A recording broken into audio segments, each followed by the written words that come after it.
Bueno, entonces vamos entonces ahora sí a empezar la parte conceptual de nuestro curso.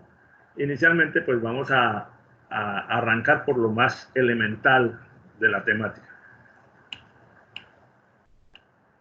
¿Qué es un dato para ustedes?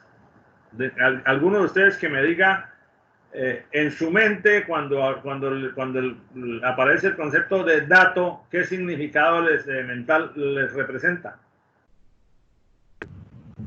Algo que tiene información. Algo que tiene información. Yo la imagen mental que me hago es una parte de la información. Una parte de la información. Ok, ¿alguien más quiere opinar?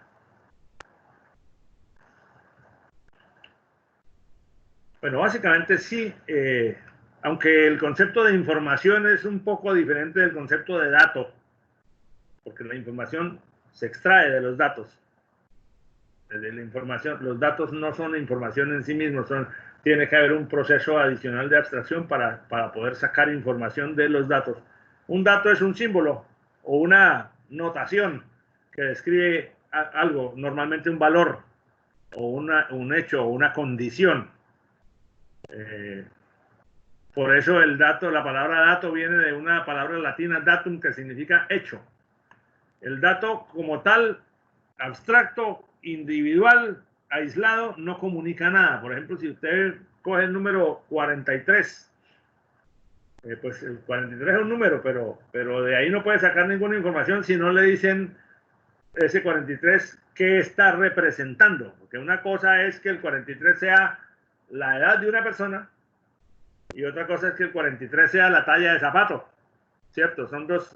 Entonces, si no se sabe si esa segunda parte alrededor del dato, el dato como tal no comunica información. Tiene que estar, como dice aquí, tiene que estar dentro de un contexto o estar en relación con otros datos para poder generar información en la mente o en el cerebro de quien lo está usando.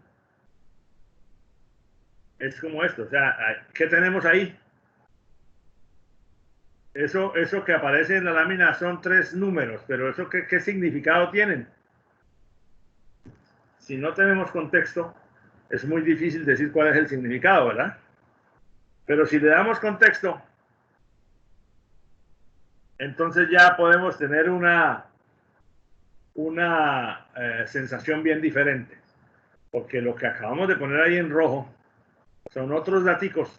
Bueno, este es otro dato, porque estos son 2 símbolos simplemente de convención de localización. Pero cuando dice carrera 30, pues es esto que acabó de aparecer aquí completo, ya no son 3 datos, ahora es una dirección. Todavía no sabemos más nada. Yo sé que tiene la forma de una dirección, pero por ejemplo, si yo les preguntara, ¿esta dirección es en Cartagena? ¿Ustedes qué podrían responderme? ¿Qué me responderían si yo les pregunto, ¿esta dirección pertenece a Cartagena?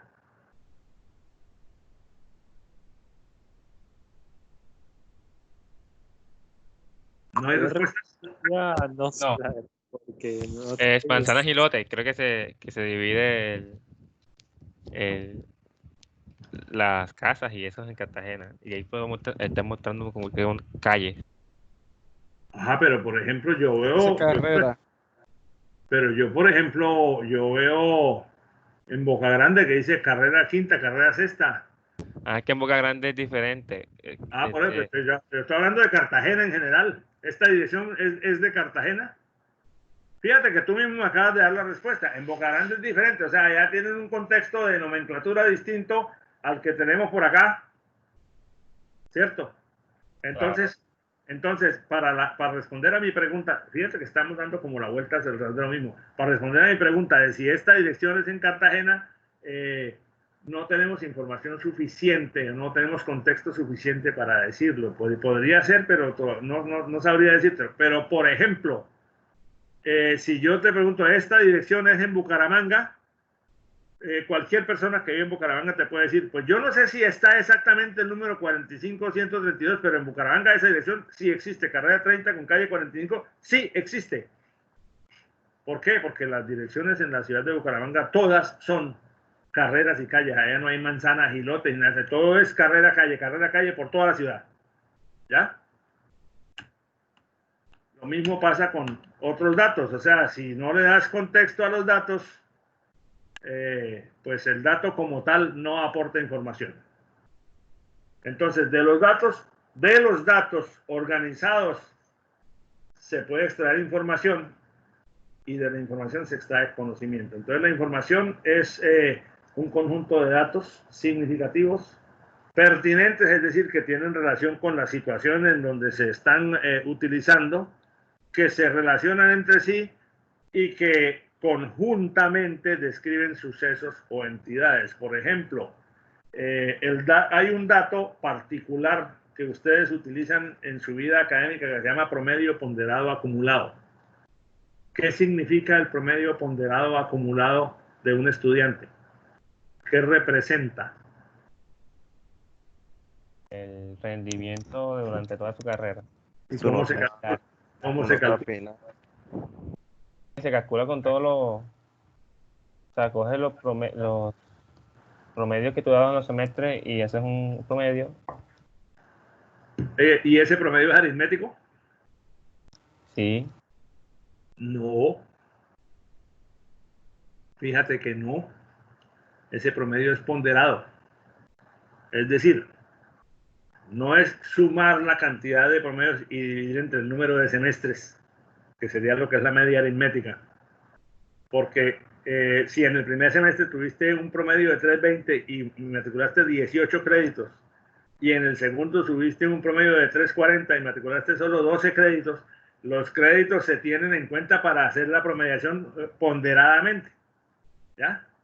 Entonces ahí el promedio ponderado acumulado es una cifra, es un dato que representa un índice medio del rendimiento del estudiante en donde están involucrados los créditos y las calificaciones de todas las materias que ha cursado durante su carrera. Entonces fíjate que un solo dato resume una gran cantidad de cosas y por eso es que la información es útil, porque a partir de una gran cantidad de datos que son las notas del primero, segundo y tercer parcial de todas las materias, los créditos de todas las materias, se calculan las notas definitivas y con la nota definitiva y los créditos se calcula el promedio de cada semestre y con los promedios de cada semestre se calcula el acumulado. Ese número resume toda una cantidad de hechos que le permiten a una persona que va a decidir algo sobre un estudiante y muestre cuánto es el promedio ponderado. 420. Uy, este tipo es un estudiante bárbaro, porque si tiene 420 significa que a lo largo de su carrera la mayor parte de sus créditos han estado en resultados de ese nivel o superior. Bien, entonces los datos son útiles en la medida en que pueden transformarse en información de la cual se puede extraer el conocimiento. De ahí la utilidad de las bases de datos, porque los datos en sí mismos son un problema. Los datos son una cantidad de símbolos o de cifras o de valores que hay que organizarlos y tenerlos guardados. Cuando no había computadores, fíjate cómo son las cosas de extrañas cuando son o sea, comparando la situación del pasado con la situación de hoy en día. Resulta que cuando tú quieres enviarle hoy en día un mensaje al director de programa, le mandas un correo, ¿cierto? Después, el director de programa dice, yo no recibí nada, y tú tienes la prueba de que lo enviaste, que tienes el correo enviado. Es posible que a mí no me llegue por algún problema técnico, pero es muy difícil rehusarse de los correos electrónicos hoy en día porque hay sistemas muy seguros y muy robustos. Antes de que existiera el correo electrónico, estamos hablando de antes de que ustedes nacieran, las empresas mandaban cartas a los clientes, a los proveedores, y para asegurarse de que la carta había sido enviada, se usaba una cosa, bueno, se escribía primero en máquina de escribir. ¿Ustedes han visto las máquinas de escribir? ¿Conocen una máquina de escribir? Sí. Bueno, entonces se escribía la carta en una máquina de escribir, cosa que era terrible porque si uno se equivocaba al final o le echaba algún corrector y quedaba la carta manchada o tenía que volver a escribir toda porque no había memoria, era todo escrito en copia dura sobre el papel. Pero para que quedara constancia de la información enviada, entonces se usaba una cosa que llamaba papel carbón. ¿Ustedes han conocido el papel carbón? No, ese no. Yo jugaba con eso de pequeño, le escribía encima de una hoja y eso, si tenías una hoja debajo del papel carbón, queda marcado todo lo que escribiste. Exacto, el papel carbón era una lámina de papel que tenía una capa como de una tinta negra por la parte de atrás. Entonces uno ponía dos hojas, o sea, con una hoja de blog, el papel carbón en la mitad y la hoja detrás donde se iba a imprimir la copia. Metía las tres, o sea, bien alineaditas, le metía en la máquina de escribir. Entonces lo que escribiera sobre la primera, quedaba automáticamente traspasado a la segunda porque la tecla golpeaba y el carbón se pintaba en la hoja como un sello.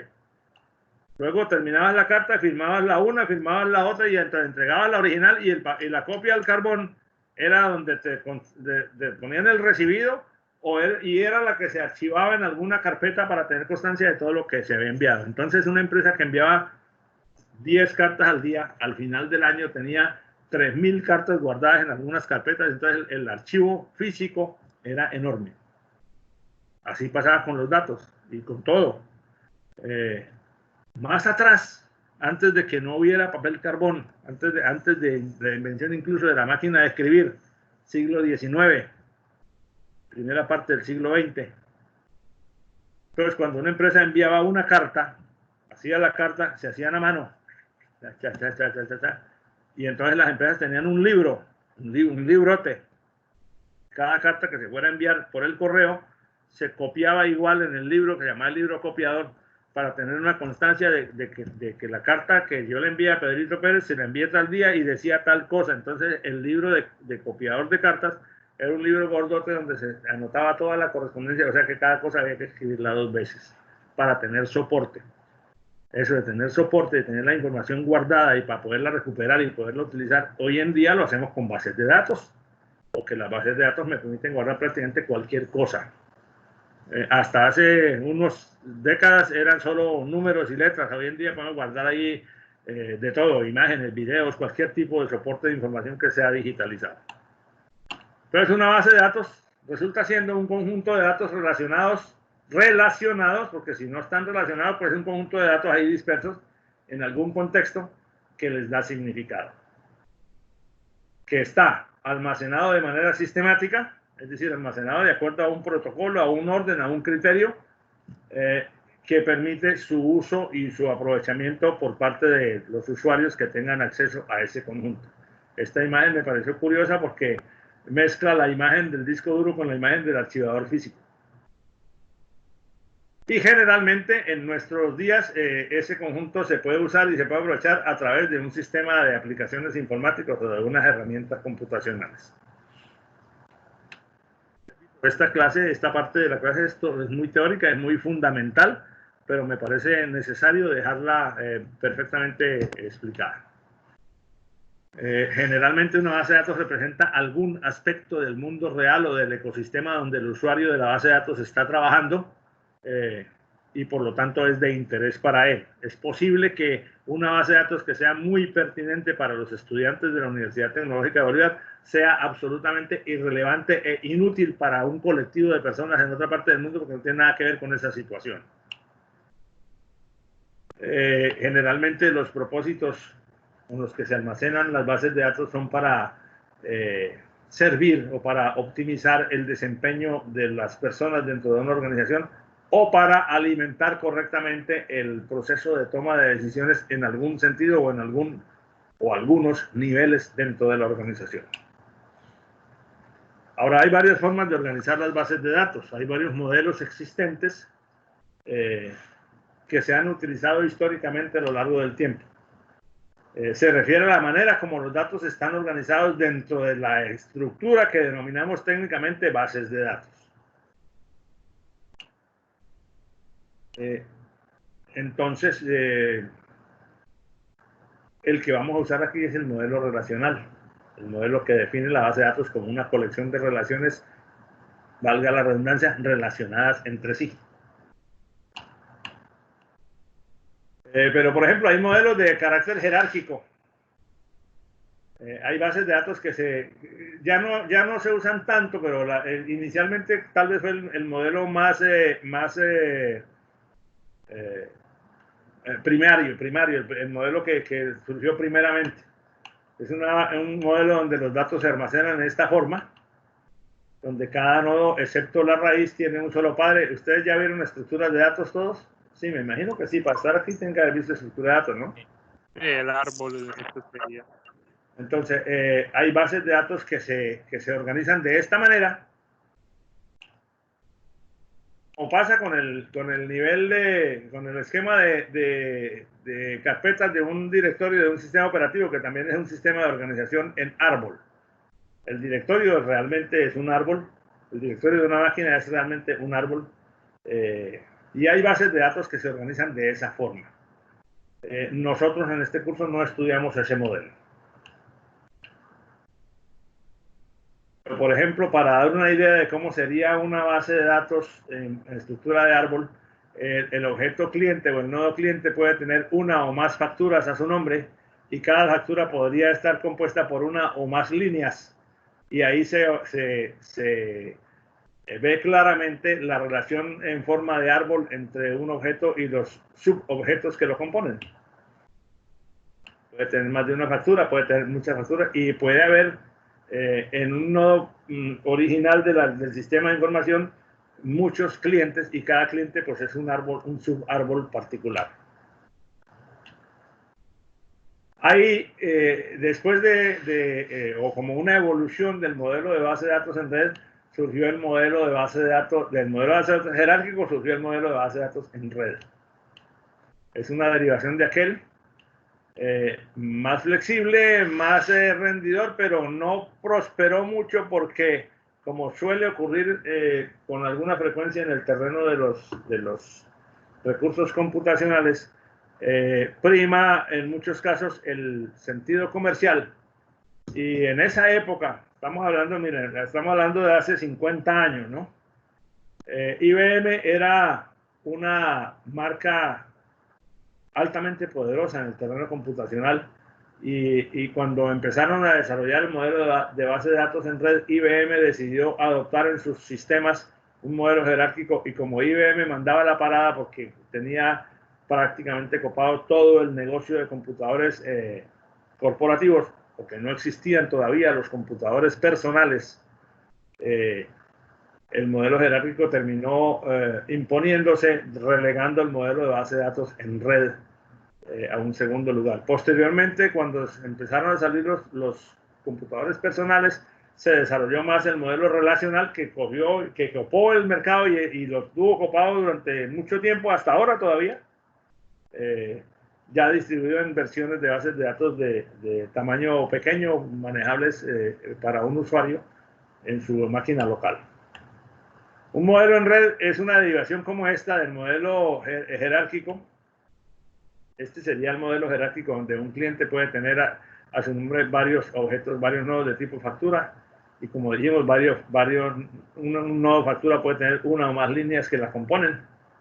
Pero entonces puede haber nodos no solamente de clientes, sino también de artículos que hacen parte de la información de las líneas de una factura, y ahí es donde se configura lo que se llama un modelo en red, donde las relaciones son reticulares entre los nodos. Esto se parece más que una red a un grafo.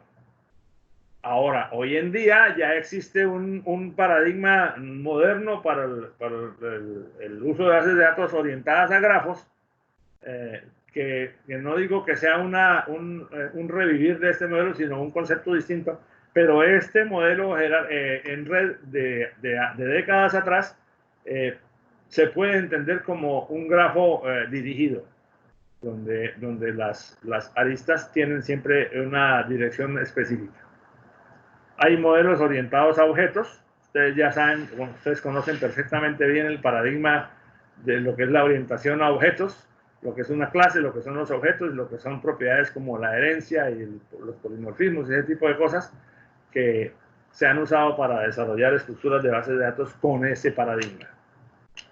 Y hay bases de datos más recientemente que son como muy interesantes para nuestra época y para ustedes, que son las bases de datos denominadas bases de datos no only SQL, que son un almacenamiento estructurado, igual como cualquier base de datos, pero que no usan solo exclusivamente el SQL como lenguaje principal de consultas, No necesariamente las bases de datos que caen en esta categoría requieren de estructuras fijas como tablas, que sí son un requisito obligatorio de las bases de datos relacionales.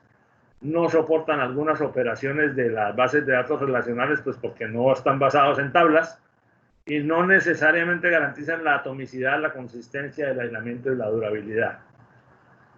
Pero se usan mucho para nuevos desarrollos y para aplicaciones de manejo de documentos y las nuevas cosas que se hacen en la informática. Y hay varias como clases de bases de datos no SQL. Hay unas que se llaman de clave valor, que sustentan su funcionamiento en herramientas como diccionarios y tablas de hash. Hay bases de datos de documentos que encapsulan en un objeto típico llamado documento datos y metadatos, y utilizan formatos de representación como XML o JML o JSON, y hay bases de datos orientadas a grafos. O sea, cuando usted se pone a leer un poco sobre bases de datos no SQL, not only SQL, encuentra uno cosas muy interesantes y muy de la tendencia moderna del desarrollo de aplicaciones. Pero en el ambiente corporativo, las bases de datos estándar que soportan los procesos administrativos de la mayoría o de casi la totalidad de las empresas a nivel mundial son relacionales. Estas empiezan a interactuar con aquellas para desarrollos de aplicaciones digamos, de dominios específicos, pero el manejo corporativo de los datos de la empresa todavía sigue siendo con base en bases de datos relacionales, y en una muy buena proporción de las grandes empresas en el mundo con bases de datos relacionales en Oracle, que es digamos, como el monstruo de las bases de datos relacionales a nivel mundial. Bueno, el modelo relacional es el que vamos a usar en este programa,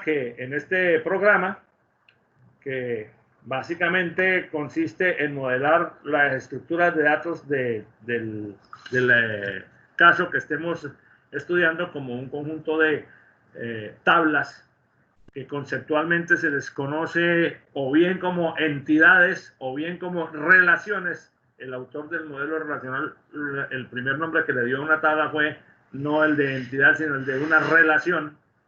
Pero hay suele haber una confusión cuando dicen que esta es la relación de artículos y esta es la relación de usuarios, entendiendo en ese caso el uso de la palabra relación para referirse a la tabla.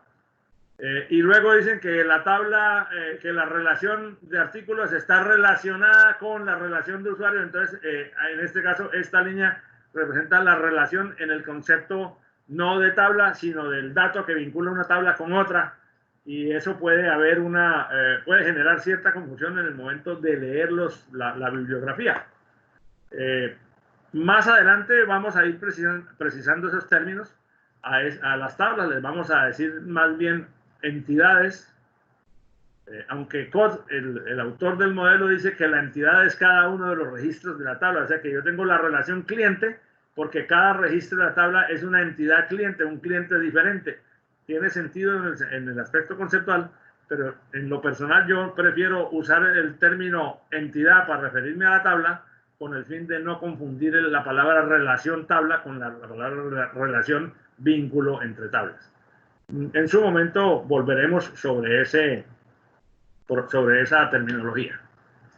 Entonces se llama relacional precisamente porque uno puede establecer vínculos entre una tabla con datos y otra tabla con datos a través de alguno de los atributos de contenido que cada tabla tiene y que puede servir para decir, bueno, este numerito significa que en este caso para esta entidad corresponde tal ítem de la otra tabla. Entonces, este señor que está aquí en esta foto se llama Frank Todd. Todd fue, digamos, el originador de la idea del modelo relacional.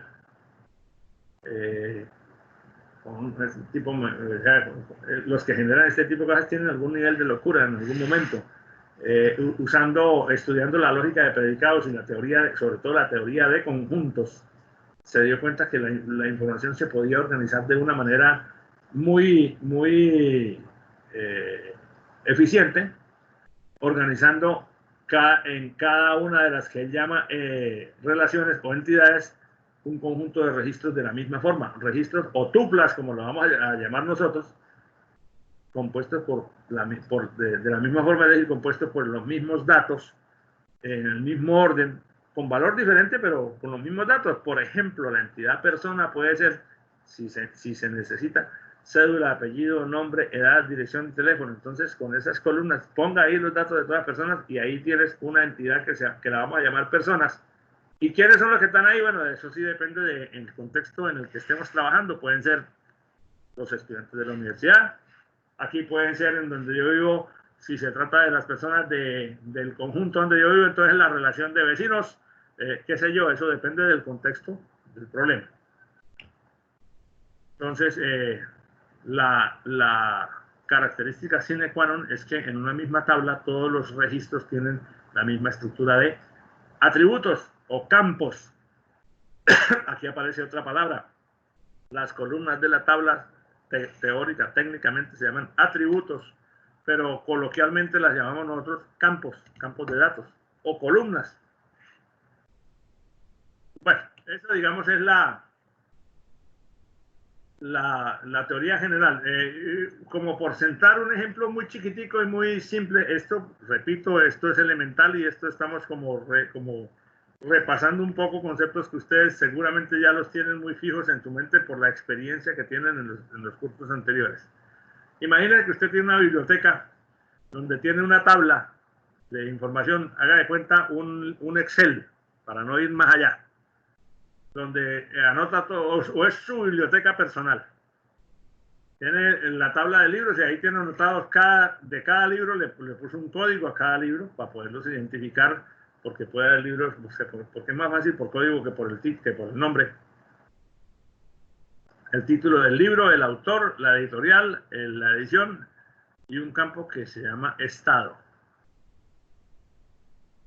A su vez, la biblioteca tiene otra tabla con información de las personas que usan sus libros.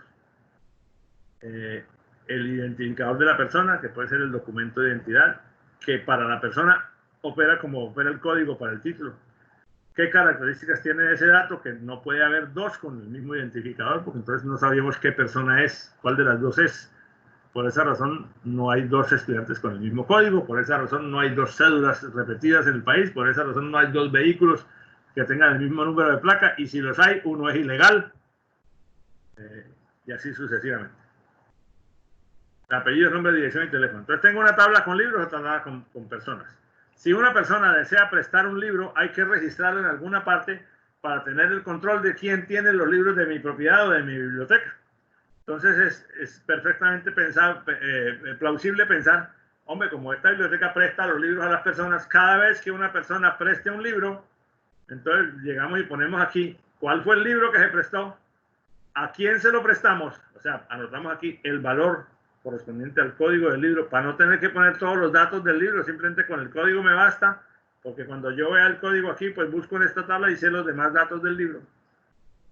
El identificador del usuario, en qué fecha se va el libro y en qué fecha regresa.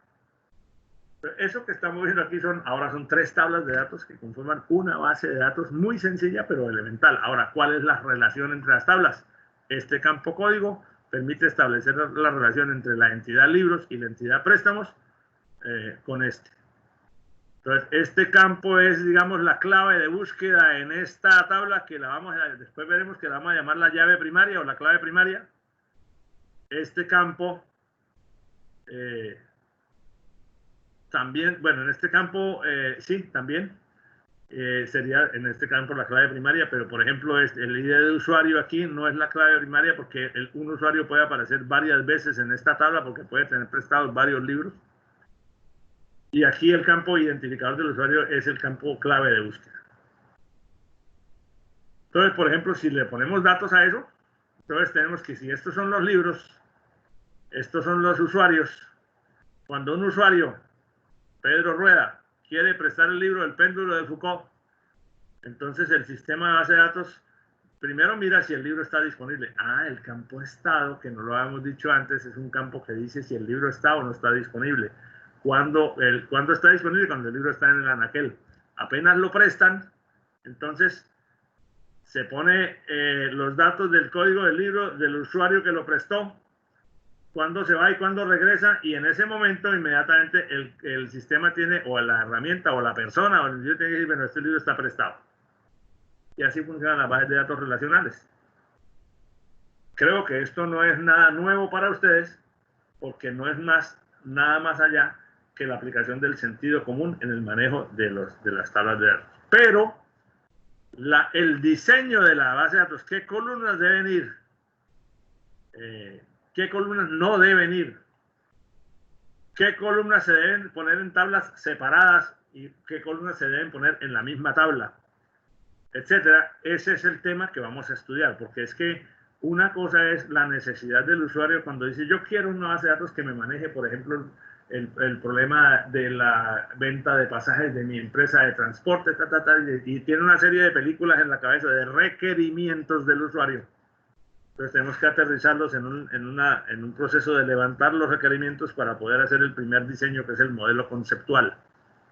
A partir de ahí se hace una serie de etapas de optimización para llegar a un diseño de tablas como parecido a este, aunque este pues es muy elemental, donde no haya problemas de consistencia, donde no haya problemas de redundancia, donde se facilite cualquier tipo de consultas con el menor consumo de recursos, tanto de memoria como de tiempo de ejecución, que son las dos cosas que uno tiene que cuidar en la optimización de un software para que no sea tan costoso, para que sea eficiente.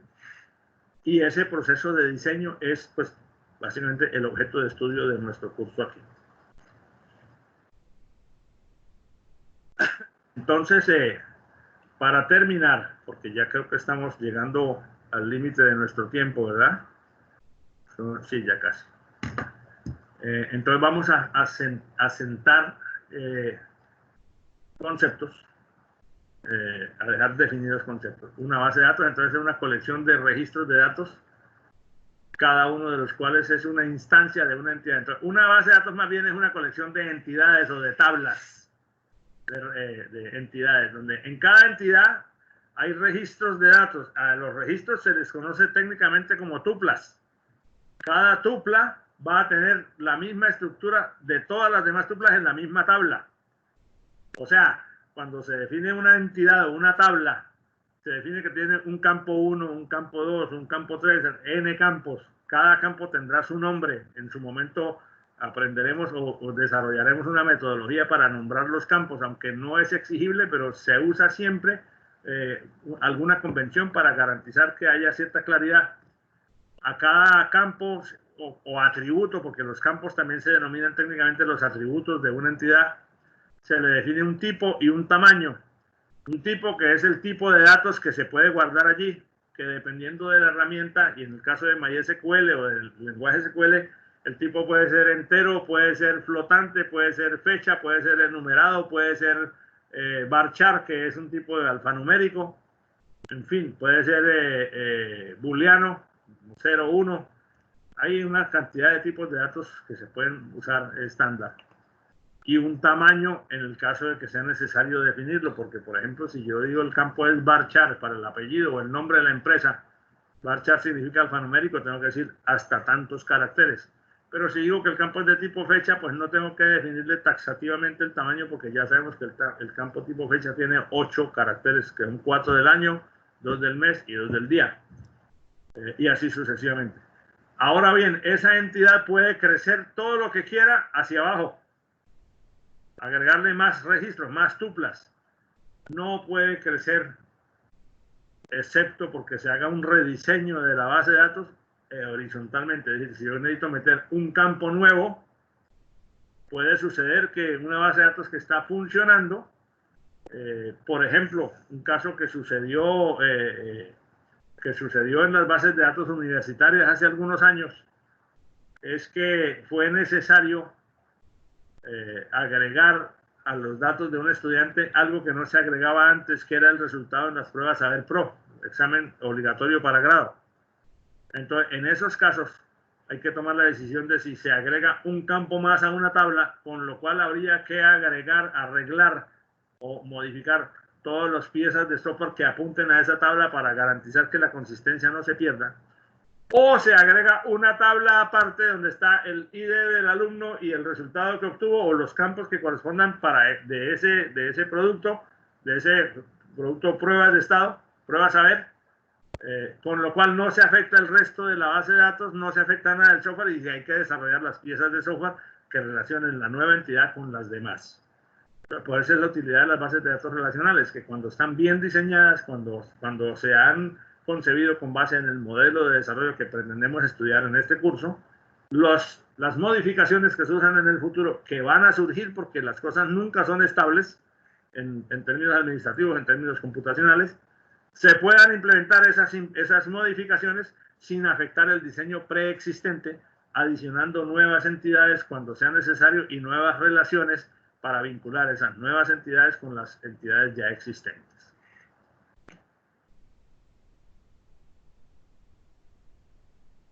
Bueno, esta ya es, digamos, la representación de cómo se representaría una tabla.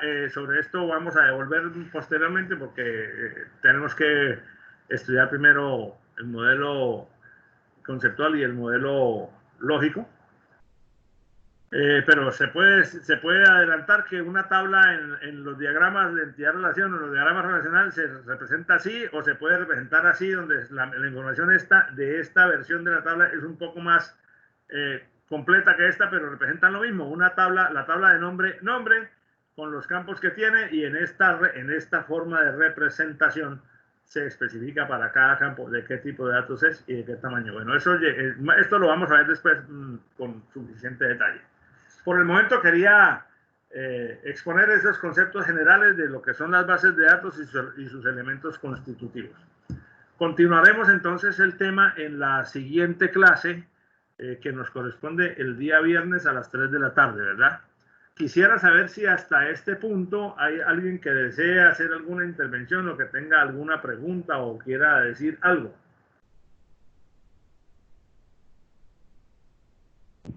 Yo nada, profe. ¿He sido razonablemente claro en la explicación? ¿O ha oído algún aspecto que alguno de ustedes desearía que se volviera a explicar? No, profesor. Todo es parecido a las estructuras de datos que vimos en el evento.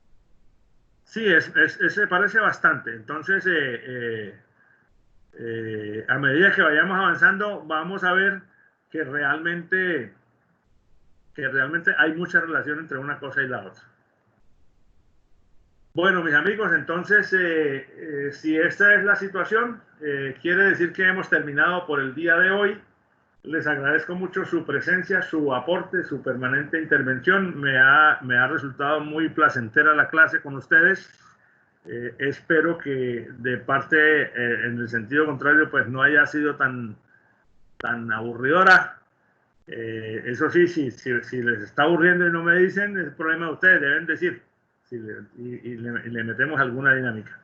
Pero no, creo que para empezar tocaba hacer todo esto que vimos poco a poco, a medida que vayamos avanzando, le metemos un poquito más de candela, un poquito más de práctica. Me resta entonces desearles un feliz resto del día de hoy, que va a ser una feliz tarde y una feliz resto de semana. Hasta el viernes, que nos volvemos a ver. Bueno, muchísimas gracias y que estén muy bien. Listo, profe, hasta la próxima. Hasta la próxima, profe. Bueno, señores.